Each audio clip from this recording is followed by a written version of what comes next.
Huh? My name is Jed Pickford. I'm here with Mr. William Britt to talk about his time in the service, specifically in the Korean War. Mr. Britt, if you don't mind saying what your rank was when you joined and what your unit was. Well, I was private and I joined, a recruit, and I joined 49 at the ripe old age of 16. Yes, sir. And from basic training in Fort Ord, California, I went to Fort Townsend, Washington, and was assigned to the amphibious engineers. And I don't know, we wasn't there very long, and all this mess over there started. and they took and loaded us on a bunch of ships out there. Well, it was 2 ships, in fact.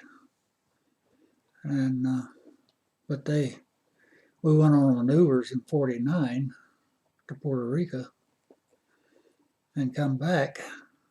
And of course, I got hurt there, and I was given 30 days leave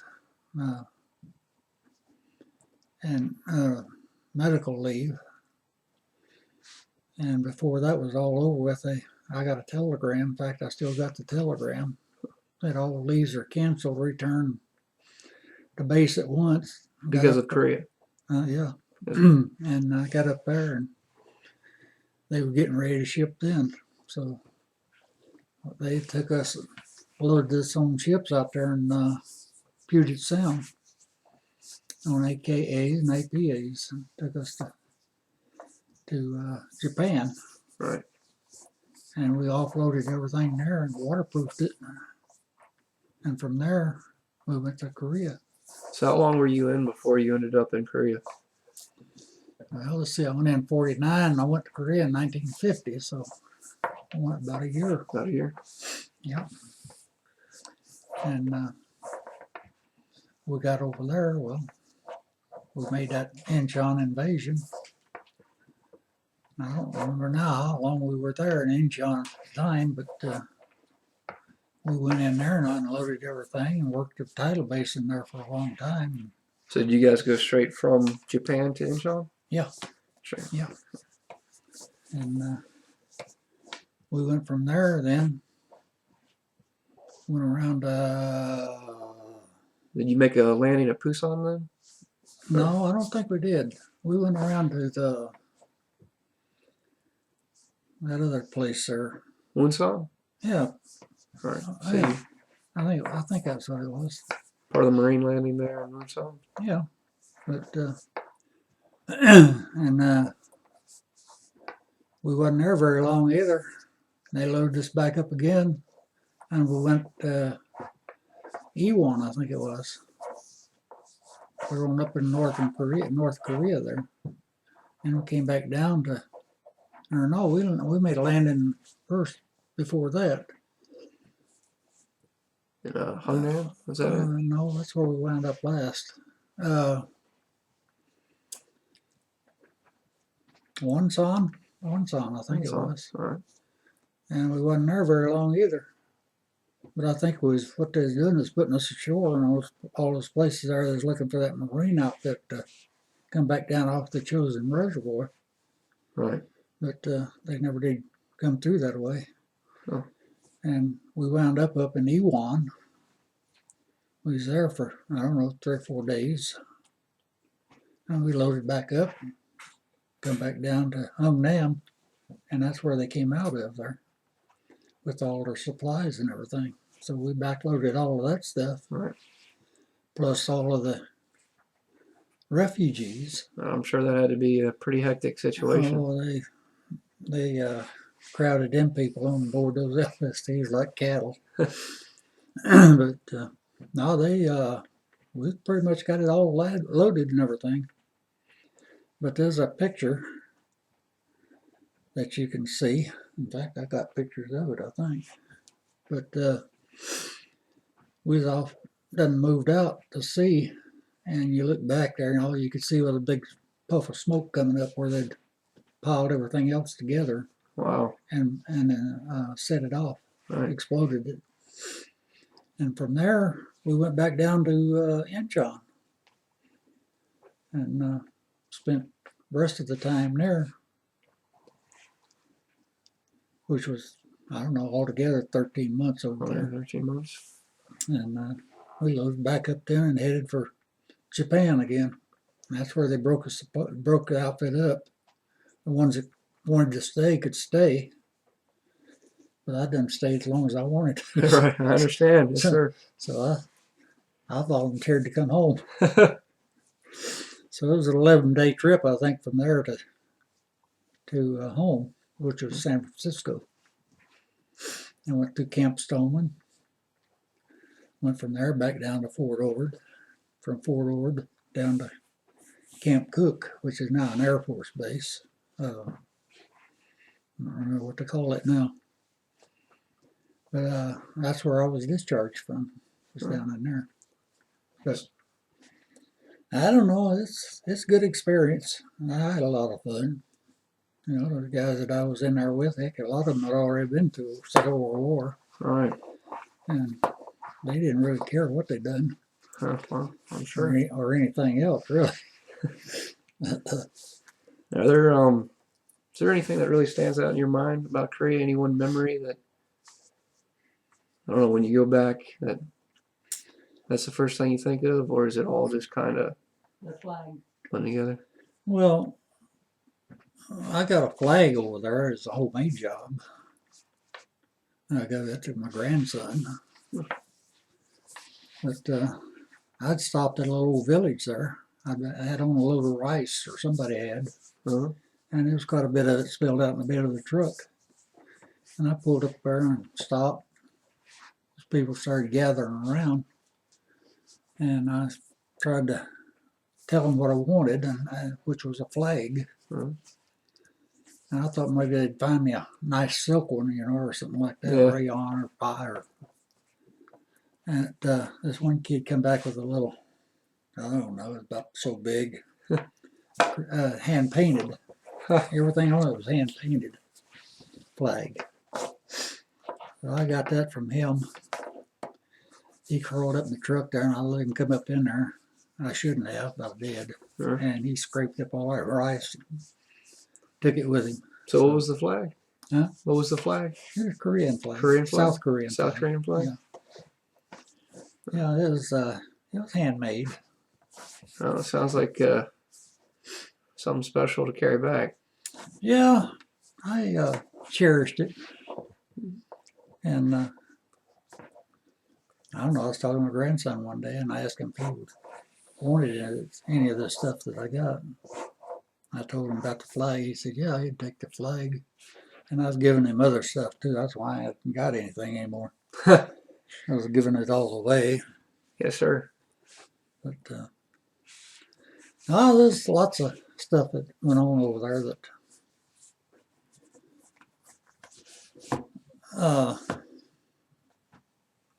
I worked nights most of the time. We worked 12-hour shifts. Right. So a lot of stuff went on in the daytime that I didn't know nothing about. But I was scared a couple of times over there. We were driving blackout one night. I had unloaded aviation gas, which is 180 octane stuff. Right. And I think I had on, I don't know, it seemed like it was 18 barrels. I don't know, it might have not been that many barrels. But I don't even know where the heck I was.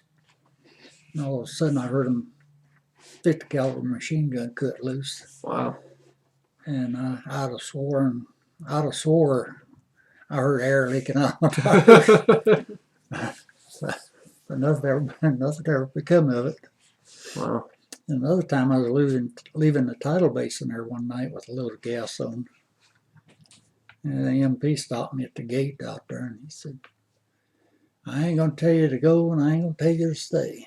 But we got a sniper right here someplace. Jeez. I said, well, where is he? He said, we don't know where he's at. He just takes a pot shot every now and then. And he says, you can go if you want to. Oh, well, they need this stuff, so I'm going. Oh, yes, sir. And if he shot at me, I didn't know it. I know he missed the truck anyway. But that's one of those things. Now I know the Korean War is called the Forgotten War Yeah. because of I mean honestly, unfortunately, I would imagine the vast majority of people from my generation have never even heard of it. Hmm. It even appeared that when the soldiers were over there, that the American people kind of forgot about it. Like, Yeah, can you kind they of do. give me an idea of how that made you feel, and maybe give me an example of any situation? Well, I think that was more or less was something that was going on back here in the States, because I never heard anything about that until we got back. And they started calling it Forgotten War, and all this crap. That's because you wasn't over there. Right? So how could you forget something you wasn't involved in? Yes, sir. But that same thing is going on now.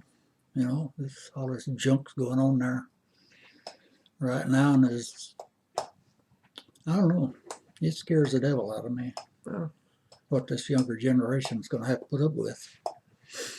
believe me, it scares me too, sir. Yeah, I No, don't know. I just hate to think about it. What these grandkids and great grandkids and all that's going to look forward to. well, Because to me, it don't look good.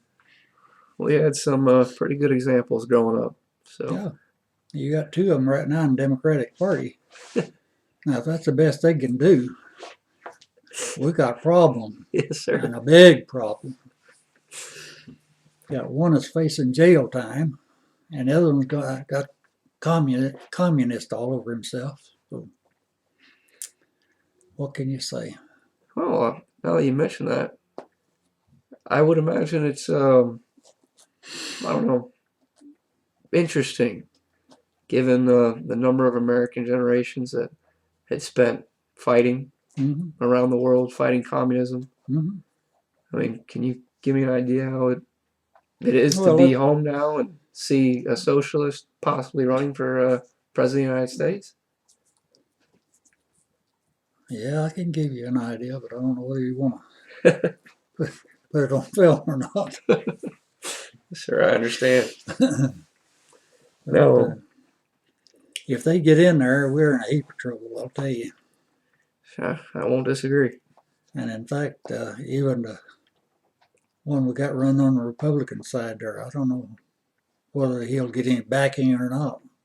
But I guess if he gets in there, he'll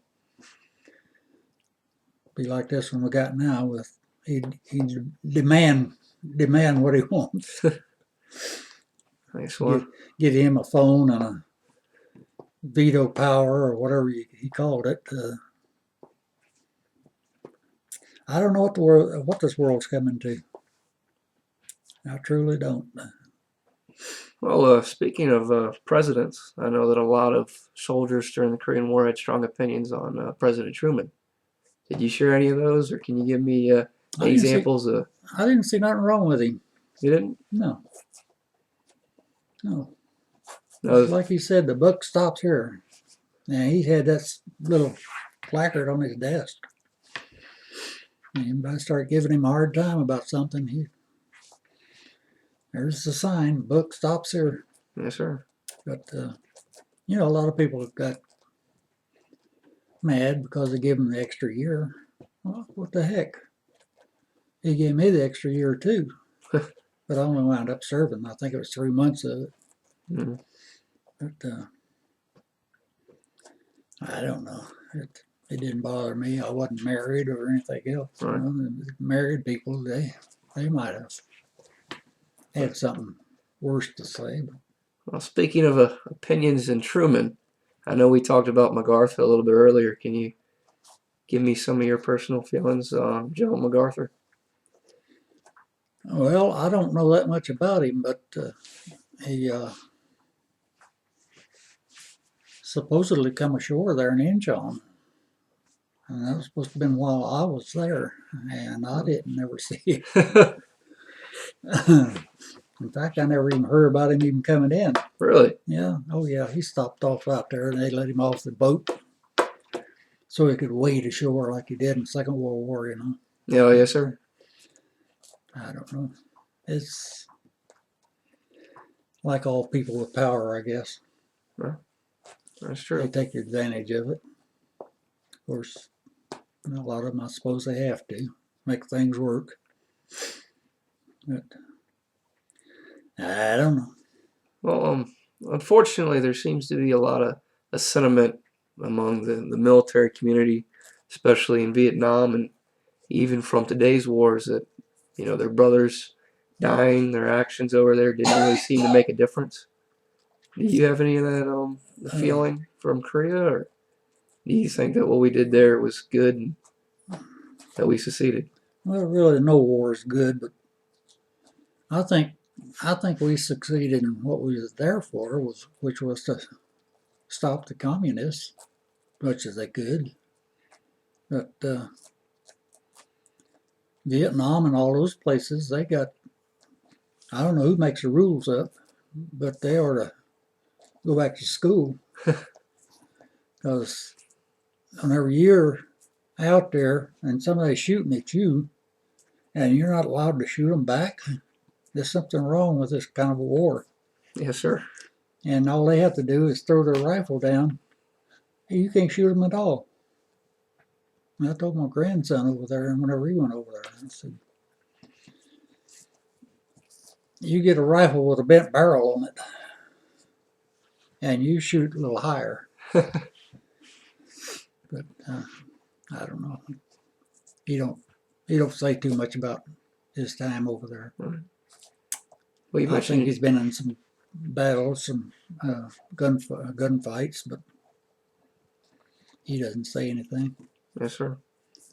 And I don't really ask him because most of those guys, that's had a hard time over there, they don't. Well, they won't talk about it, but they'll talk about it amongst themselves or other veterans. Right. They'll talk to them a little bit, that is. But I don't know. They just, I guess it's because whenever they start talking about it, they start reliving it. Yes, sir. And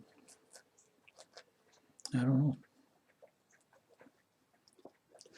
Well, you mentioned your grandson, and I know that your own son also served in Yeah. the military. Is that something a path that you kind of pushed Well, because of your own service, or did they find that on their own? no, he went in. Him and his buddy went in on their own. They couldn't. They wasn't no jobs that paid anything. So him and his buddy, they got together and decided to join the Marines, which I didn't. I didn't want him to join the Marines. If you're going to go in the service, go in the branch that's going to teach you something. Yes, sir. And Marines, they think all they are is just targets or whatever, and all they know is kill or blow up, blow something up or shoot it or whatever. It's like my son-in-law. He come in there one day while he was recruiting my son. He says, "You will be trained to kill, to shoot a rifle and all this sort of stuff." And he said, "You'll be trained to do all that." And I stopped him and I said, "Wait a minute. You don't have to be trained to kill. Oh, you have to be trained to point a rifle at somebody and pull a blooming trigger. Now, what's so hard about that?" Yes, sir. I don't know. Bubba did learn a good trade, though. Yeah, he did. He come out. Well, he understands all the hydraulics of those 105s and tanks, and he's a good tank man. Well, speaking of that, did you learn anything from your service that kind of helped in your civilian career? No, no. I was a crane operator and a truck driver, and I come back and found out that neither one of them was worth mentioning. So, like, if bricklayers and all of that, if you didn't have experience or if you didn't know somebody that knew somebody that knew somebody, you just didn't go to work for them. Yes, sir.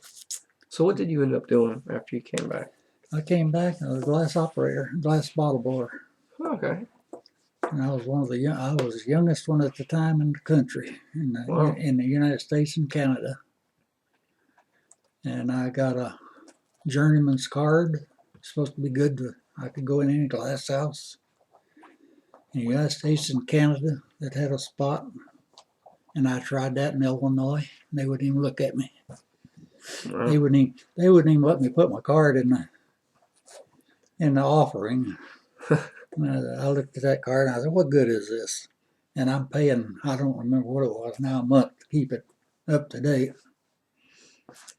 And I pulled that card out and I just ripped that sucker apart. I finally got a job driving truck for IGA grocery chain. Huh. And I was there for 28 years in Illinois, that is. That's where I retired from. It's been a good ride. Yes, sir. A lot of good times. There's been a lot of bad times. Oh, Mr. Britt,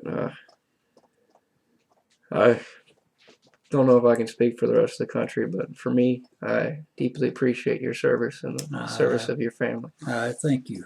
Appreciate that.